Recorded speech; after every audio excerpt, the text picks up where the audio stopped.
Do a very quick demonstration of 3 ways of using your pencils, your colouring pencils, or actually a tonal pencil, which I mentioned in the PowerPoint. So that's blending, layering, burnishing, and adding texture. So the first one is blending. To be honest, I think you're all pretty comfortable with this, you know what you're doing with it, but just a reminder. So I've drawn some basic shapes out in pencil here. It would be quite nice if you could perhaps think about having something like this as evidence in your home learning that you've practiced and refined your technique. So I started off, you notice, by just making sure I've got a nice clear sharp edge to the object, because it's that kind of an object. Obviously not all objects have a clear sharp edge. For example, if you were looking at something natural like foliage, you might want a softer edge, but I'm giving it a nice clearly defined edge. And I'm pressing harder, but I'm also going over it several times, so it's not just a case of pressing hard then pressing light. It's about doing that gradually so that you achieve a nice smooth gradient from dark to light. Notice the way that I'm using the paper here as well to give me my lightest tones. So whether you're using watercolour pencils, drawing pencils, or watercolour paint, the whiteness of the paper provides a really good highlight for your drawings. Okay, so that is blending. There we go, from dark to light. Okay, I'm just going to show you layering now. So layering, I'm going to start with my lighter green. And now I've got quite a nice set of pencils here, but if you've got a basic set of pencils, you may only have one shade of green. So if that's the case, so I'm starting off using pencil in exactly the same way I did in the blended area, where I'm going gradually from dark to light. But then if I wanted to make that light green a bit darker, I can use a blue. Okay, so using a blue and layering that over, and because I didn't press too hard with the green, there's plenty of gaps in the green that can be filled by the blue.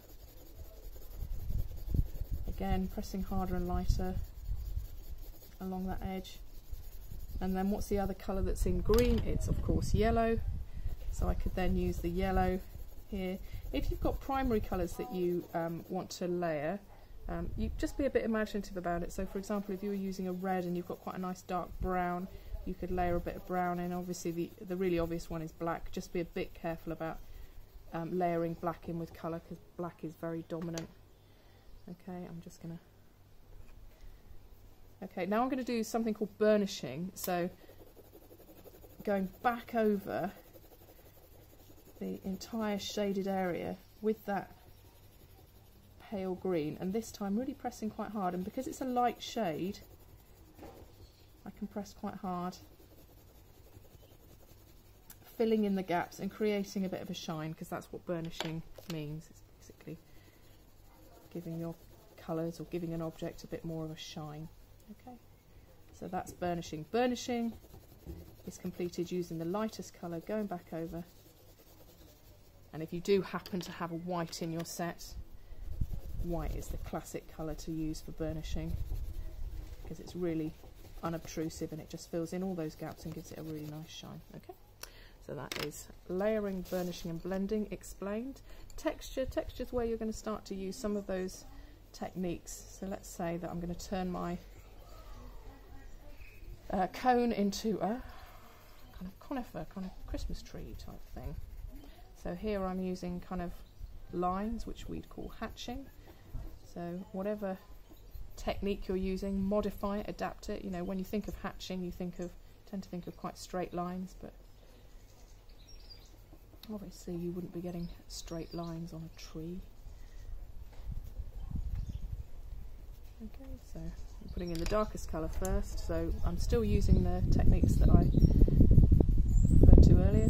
So I'm layering colour here, so getting my blue to look a bit greener. So I've got my darkest shades in first. Notice I'm thinking about the direction of the light, so this is the shaded side, this is the light side. I want to put that in dark or shadow here, light here. Gradually working, yellow. Gradually working through to those yellows.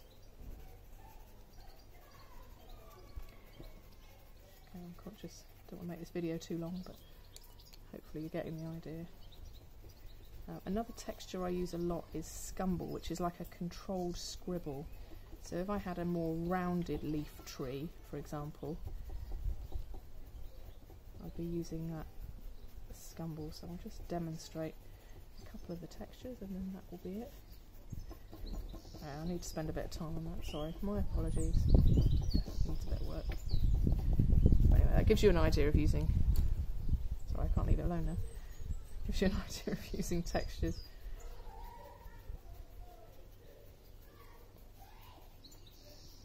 Don't forget, by the way, whenever you're drawing an object, the shadow should be on the darker side of the object. So if we were going to have maybe some shadow on the grass here, again, we don't want to be using flat tone for grass, that wouldn't look very realistic.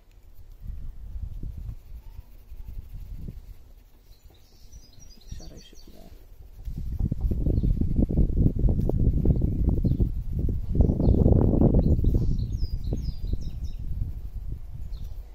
So that is adding texture. So just a reminder, so scumble is the controlled scribble, so these are kind of almost like you're mixing a tiny little cake, tiny little circles.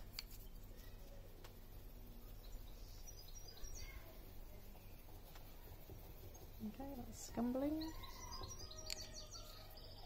Hatching, so obviously I've shown you the sort of how to use lines, but hatching can be used to create the kind of a more sort of man-made looking texture. So, you know, where would you see a texture like that? Maybe on the grip of a handle of some camera grip. That's hatching. And pointillism is obviously the dots.